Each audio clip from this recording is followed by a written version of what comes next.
എല്ലാരും എഫക്ട് ചെയ്യുന്ന ഒരു കാര്യമാണ്. അതുകൊണ്ട് ഈ ഒരു കാര്യത്തിൽ എനിക്കൊരു തീർപ്പുണ്ടാക്കണം എന്നുള്ളത് ഞാൻ ബിഗ് ബോസിനോട് കുറെ പ്രാവശ്യം ആവർത്തിച്ച് ചോദിച്ചായിരുന്നു. ബിഗ് ബോസിനോട് എനിക്ക് കൺഫെഷൻ റൂമിൽ വരണം, ഇത് സംസാരിക്കണം എന്ന് പറഞ്ഞിട്ട് ബിഗ് ബോസ് എനിക്ക് അവസരം തന്നിട്ടില്ല.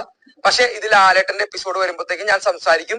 അപ്പൊ അതിനെന്താ സംഭവം എന്ന് വെച്ച് കഴിഞ്ഞാൽ ഇതിനകത്ത് പ്രത്യേകിച്ച് ഒന്നുമില്ല. ഞാൻ മസ്താനായിട്ട് സംസാരിച്ചത് ക്ലിയർ ചെയ്തായിരുന്നു. ആ സമയത്ത് തന്നെ സോറി മസ്താനായിട്ട് പറഞ്ഞായിരുന്നു. കാരണം ഞാൻ ആക്സിഡന്റ് ആയിട്ട് കാണുന്നുള്ളൂ.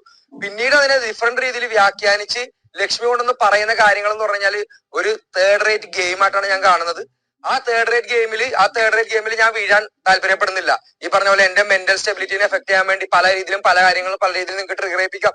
പക്ഷെ ഇതെനിക്ക് പറയാനുള്ള കാരണം എന്ന് വെച്ചാൽ എന്റെ ക്യാരക്ടറിന്റെ മൊറാലിറ്റിയാണ് ക്വസ്റ്റ്യൻ ചെയ്യണത്. ഈ ക്യാരക്ടർ ഇത്ര നാള് ഒരു 42 വയസ്സ് ഞാൻ അഡ്വക്കേറ്റ് ആയിട്ട് ഇരിക്കുമ്പോഴും അല്ലെങ്കിൽ എന്റെ ഇൻഡസ്ട്രിയിൽ വർക്ക് ചെയ്യുന്ന എത്ര അല്ലെങ്കിൽ ഞാൻ കൊണ്ടുപോകുന്ന എല്ലാ വോക്കിനുള്ള ആൾക്കാർ ഏറ്റവും ഒരു സേഫ് സ്പേസ് ഫോർ വിമൻ ആക്കാൻ വേണ്ടി നോക്കുന്ന ഒരാളാണ് ഞാൻ. അത് കൂടാതെ ഇവിടെ തന്നെ ഒരു സ്ത്രീനെ അവഹേളിച്ചപ്പോൾ ഞാനാണ് പ്രതികരിച്ചത്. ഇങ്ങനെയുള്ള കാര്യങ്ങളുള്ള എന്നെ ഇങ്ങനെ മോറലി വെരി വൃത്തിയായിട്ട് രീതിയിലുള്ള ക്യാരക്ടറായിട്ട് കാണിക്കാൻ വേണ്ടി ശ്രമിച്ചത് ലക്ഷ്മിയാണ്. ഈ കാര്യത്തിൽ മസ്താനിക്ക് എന്നോട് പ്രൈവറ്റ്ലി സംസാരിക്കണമെന്ന് മസ്താനി പറഞ്ഞപ്പോ ഈ പറഞ്ഞ പോലെ ഇതൊരു ആ പെങ്കൊച്ചിനെ അറിയില്ലല്ലേ, നമ്മൾ ഇടിച്ചിട്ട് അങ്ങോട്ട് പോവാണ്. കാരണം എല്ലാവരും സെലിബ്രേറ്റ് ചെയ്യുന്ന സമയത്താണ്.